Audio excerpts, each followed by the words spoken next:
नमस्कार मित्रांनो, स्वागत आहे तुमचं पुन्हा एका नवीन अशा रोमॅन्टिक लव्ह स्टोरीमध्ये. तर मग चला सुरुवात करूयात आजच्या या भागाला. दोघेही प्लेनमध्ये त्यांच्या सीटवरती जाऊन बसले. आरंभने तिला विंडो सीट दिली होती. ती कुतूहलानं बाहेर पाहत होती.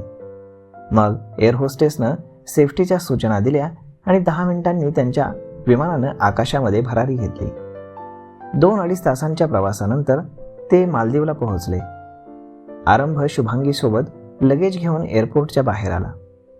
एअरपोर्टवरती त्यांना रिसीव्ह करण्यासाठी बुक केलेल्या रिसॉर्टमधून गाडी आली होती. तो ड्रायव्हर हातामध्ये त्यांच्या नावाचा बोर्ड घेऊन उभा होता. कम. आरंभ त्या ड्रायव्हरकडे पाहून हसत शुभांगीला बोलला आणि मग दोघेही ड्रायव्हर जवळ आले. Mr and Mrs Jadeja, driver बोलला. येस, आरंभ बोलला. Good afternoon sir, my name is Khan, welcome to the Maldives, तो ड्रायव्हर आदबीनं बोलला. इंडियन, आरंभने विचारलं. Yes sir, from Mumbai, driver बोलला. गुड, म्हणजे मराठी येतं तुम्हाला? हो सर, 3 वर्ष झाली इथे जॉबला आहे मी, खान त्यांच्या बॅगा गाडीत ठेवत बोलला. या मॅडम, खानने शुभांगीसाठी दार उघडलं. थँक्यू, शुभांगी स्माईल करत बोलली आणि आत बसली. तिच्या बाजूला आरंभ बसला आणि मग ते रिसॉर्टकडे निघाले. शुभांगी खिडकीतून बाहेर पाहत होती. पहिल्यांदाच ती भारताच्या बाहेर आली होती. खरं तर ती कधी जयपूरच्याही बाहेर गेली नव्हती, परंतु फॅशन शोमुळे भारतात बऱ्याच ठिकाणी तिला फिरायला मिळालं आणि आता स्पेशली हनीमूनसाठी ती भारताच्या बाहेर आली होती. हा सगळा विचार डोक्यात येताच ती स्वतःशीच हसली. मग अर्ध्या तासामध्ये ते रिसॉर्टवरती पोहोचले. वेलकम सर, वेलकम मॅडम, तिथला मॅनेजर त्यांच्या हातामध्ये फुलांचा गुच्छ देत बोलला. थँक्यू, आरंभ बोलला. मग रिसेप्शनवरील फॉर्मॅलिटीज पूर्ण करून ते दोघेही रिसॉर्टच्या बॅक साईडला आले. अथांग पसरलेला निळाशार समुद्र आणि दूर असलेलं वूड हाऊस, हे सगळं पाहून तर ती थक्कच झाली. दोघेही एका वुडन हाऊस समोर आले.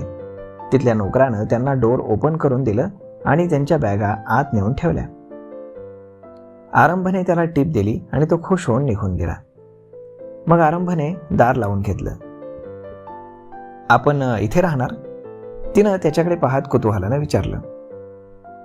हो, आता आठवडाभरासाठी हेच आपलं घर, आरंभ तिला पाठीमागनं मिठीत घेत बोलला. खरंच? शुभांगीनं विचारलं. हो. आवडलं तुला? आरंभने तिच्या गालावरती हळूच किस करत विचारलं. हो, ती देखील लाजून बोलली.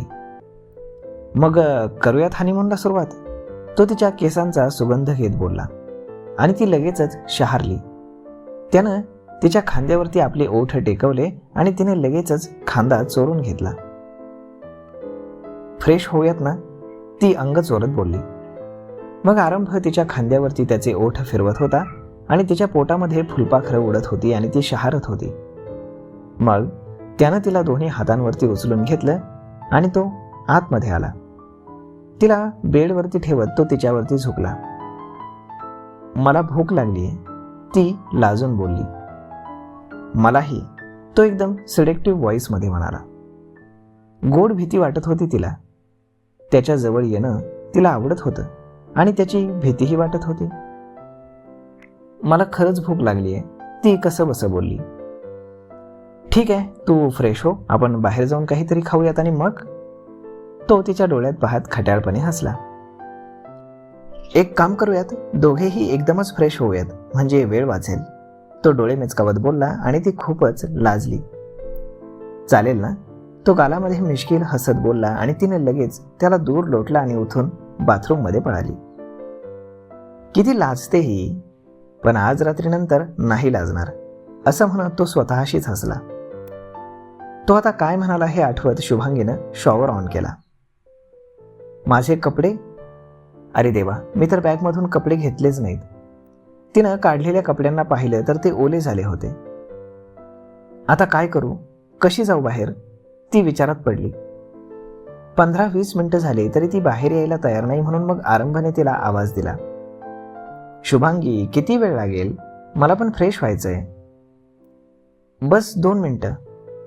ओके. मग 2 मिनिटांचे 5 मिनिटं झाले. शुभांगी, त्यानं पुन्हा आवाज दिला.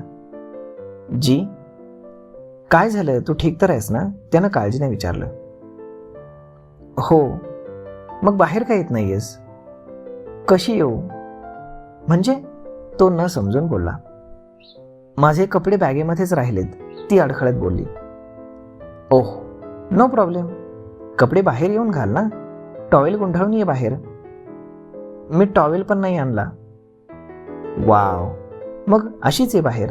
आरंभ लाडात येत बोलला आणि तिनं डोळेच मोठे केले. हुकुम, माझे कपडे द्या ना प्लीज, ती अगदी क्यूट आवाजात बोलली. अजिबात नाही, मी असा गोल्डन चान्स अजिबात सोडणार नाही, तो तिला छेडत बोलला. प्लीज द्या ना, ती अगदी पुन्हा क्यूट फेस करून बोलली. Okay wait. मग आरंभने तिची बॅग उघडली आणि त्यातून टॉवेल बाहेर काढला. हा घे. तिनं हळूच दार उघडलं आणि हात बाहेर काढला. गोरापान, मेहंदीनं रंगलेला लाल चुडा असलेला तिचा तो हात, आणि तिला पाहून आरंभाला एक मस्ती सुचली. तो मुद्दाम टॉवेल इकडे तिकडे करत होता आणि ती तसा हात फिरवत होती. नका ना छेडू, ती पुन्हा क्यूट फेस करून बोलली. ओके. त्यानं मग अखेर तिला टॉवेल दिला. तिनं टॉवेलने अंग कोरडं केलं. हुकुम, कपडे, तिचा पुन्हा आवाज आला. ते तू आता बाहेर येऊन घाल. हुकुम प्लीज. नो. तो खट्याळपणे हसत बोलला. तो आता काही केले ऐकत नाही हे तिला माहीत होतं. शुभांगी, तो तुझा नवरा आहे, तसंही रात्री तो तुला असं पाहणारच आहे, मग आता लाजून काय फायदा, ती मनात बोलली आणि तिने एक दीर्घ श्वास घेतला आणि मग तिने टॉवेल अंगाला नीट गुंढाळला आणि हळूच बाहेर आली. आरंभ बेडवरती बसून तिची वाट पाहत फोन चाळत होता. बाथरूमचं दार उघडण्याचा आवाज येताच त्यानं तिच्याकडे पाहिलं आणि तो हँग झाला. व्हाईट टॉवेलमध्ये ती कमालीची हॉट दिसत होती. तो लगेचच तिच्या जवळ आला. पाठमोरी होत तिनं नजर खाली केली. त्यानं तिला तसंच मिठीत घेतलं आणि तिच्या कानापाशी झुकला. तिचं हृदय धडधडू लागलं होतं. तिनं डोळे गच्च मिटले. मन तर करतंय की तुला गच्च मिठीत आवळून घेऊ आणि तुझ्यावरती खूप प्रेम करावं, पण या मिलनासाठी मी अजून थोडी वाट पाहायला तयार आहे, कारण आपले हे मोमेंट्स मला खूप स्पेशल बनवायचेत. तू तयार हो, तोपर्यंत मी फ्रेश होऊन आलोच, असं म्हणून त्यानं तिच्या उघड्या खांद्यावरती आपले ओठ टेकवले आणि वॉशरूममध्ये निघून गेला. बाथरूमचं दार उघडून बंद व्हायचा आवाज आला आणि त्यानंतर तिनं डोळे उघडले. स्वतःला आरशामध्ये पाहून ती लाजली आणि दोन्ही हातांनी स्वतःचा चेहरा झाकला. एक 10 मिनिटांमध्ये आरंभ फ्रेश होऊन बाहेर आला. लॉंग अनारकली ड्रेस घालून ती छान तयार झाली होती. ब्युटिफुल, असं म्हणत त्यानं तिच्या अंगावरती केसातील पाणी झाडलं. उशीर होतोय, ती चेहऱ्यावरती हात करत बोलली. बस 5 मिनिटं. मग तयार होऊन दोघेही घराच्या बाहेर आले. वेट अ मिनिट, आरंभ बोलला आणि रिसेप्शनवरती गेला. त्यानं रिसेप्शनवरती हाऊसची चावी दिली आणि त्यांना काहीतरी सांगितलं. Let's go. आरंभने तिचा हात पकडला आणि मग दोघेही पायी चालत रिसॉर्टच्या बाहेर पडले. बाहेर मार्केट होतं. शॉपिंगसाठी खूप काही होतं तिथे. शुभांगी खूपच कुतूहलानं त्या सगळ्या शॉप्सकडे पाहत होती. सगळं घेऊया पण आता नाही, नंतर, आरंभ तिच्या मनातील विचार ओळखून बोलला. ती हसली. मग फिरत फिरत दोघेही एका रेस्टॉरंटमध्ये गेले. त्यांच्या आवडीचं फूड मागवलं आणि ते खात होते. तोपर्यंत इकडे आरंभने सांगितल्याप्रमाणे रिसॉर्टच्या लोकांनी त्यांच्या हनीमूनची सगळी तयारी करून ठेवली. तर मग मित्रांनो, आता साहजिकच आहे, हनीमून आहे आणि तो साजरा तर होणारच.